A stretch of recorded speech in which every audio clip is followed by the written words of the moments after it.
welcome to another episode of Marking the Times. I appreciate you all taking time to watch these videos every week as we look at end-time events, and we look at how events in our world today, current events, relate to Bible prophecy. We also answer some other questions not related to Bible prophecy. I appreciate, as always, again, the questions you all send in, and love to answer those, so keep those coming. And tell your friends about this if it's helpful to you, and let them know about us. They can watch these updates as well. I thought this week, everything I've seen on television has been about Hurricane Florence. So I thought I might talk about the Bible and what it says about natural disasters in the end times, because that's about all that's on the channels I've been watching is talk about this hurricane. And certainly if you're in the path of it, it's a very sobering reality. And we've been praying for the folks there. And actually, I think the Hurricane Florence got downgraded a bit before it actually hit the coast there. And that's a great blessing for the people who were there. So we're very thankful for that. But I know it's still causing a lot of devastation and flooding. But one of the questions that always comes up when there's an earthquake, hurricanes, tsunamis, different kinds of natural disasters, volcanoes that have been going off recently in Hawaii. People wonder about these natural disasters, and are those signs of the times in which we live? And certainly natural disasters are a sign of the times, in the sense that the Bible does say that during the tribulation period, the future time of tribulation, these things are going to escalate really exponentially. In fact, a couple places that tell us that is in Matthew chapter 23, and verse 7 says, "For nation will rise against nation, kingdom against kingdom. In various places there'll be famines and earthquakes." Then when you go over to the parallel passage, this is what's called the Olivet Discourse of Jesus that he gave 2 days before he died on the cross, there from the Mount of Olives, just east of Jerusalem.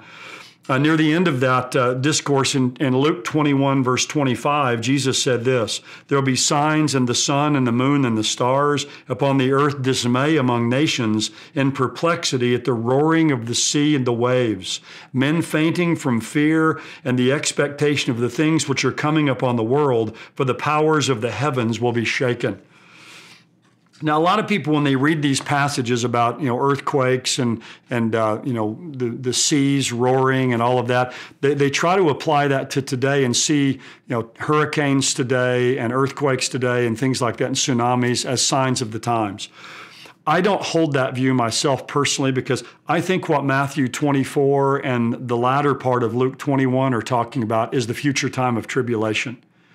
I think that's where these passages should be placed. Now, some people see Matthew 24 here as relating to 70 AD in the past, the destruction of Jerusalem. Some people see it as partly about that and partly about the end times. I see Matthew 24 here, this passage, all futuristically. The reason I take it that way is they ask Jesus, what's going to be the sign of your coming, the end of the age?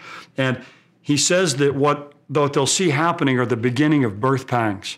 And once birth pangs start, as you know, if you've had children or you're been with your wife having children, you know that those birth pangs get closer together and they become more intense very quickly. And he likens these signs here to birth pangs. In other words, once they start, it's going to be very quickly that the birth will take place. So I put Matthew 24, the prophecy here, all of this is happening in the future during the tribulation. Another reason I put it in the future is if you go and read down here through Matthew 24, it parallels Revelation 6.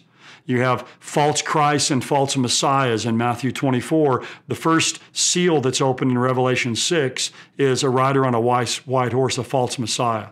Then you have wars and rumors of wars here in Matthew 24. There you have a rider on a red horse who takes peace from the earth. Then you have famine and earthquakes, or you have the rider on the black horse of famine. And then you have the rider on the pale rider of death. So you see that tracking here with this passage. So wherever you put Revelation 6, I believe, you have to put Matthew 24 because they're parallel in their description. In fact, Matthew 24 and 25 has often been called the mini apocalypse.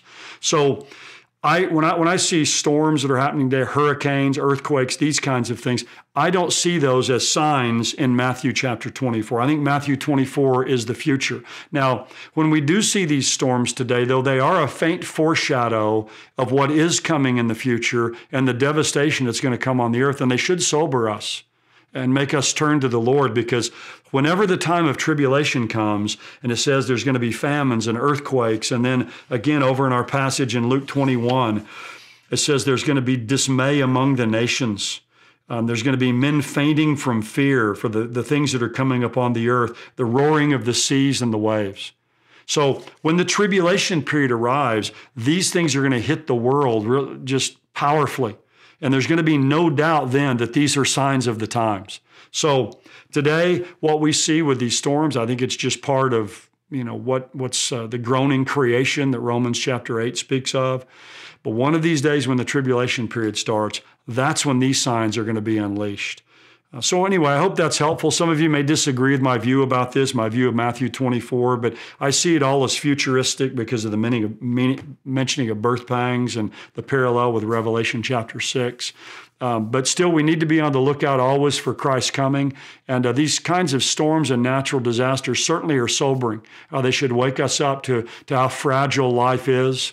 And they also ought to make us think that one of these days, when these things are poured out in the concentration they will be during the tribulation period, you don't want to be here on earth during that time. We want to flee to Jesus Christ and trust in him for salvation. We'll talk about this probably more sometime in the future when there's other natural disasters that are happening and people begin to think that these are signs of the times. So until then, until next time, we'll see y'all. God bless you. Have a good week.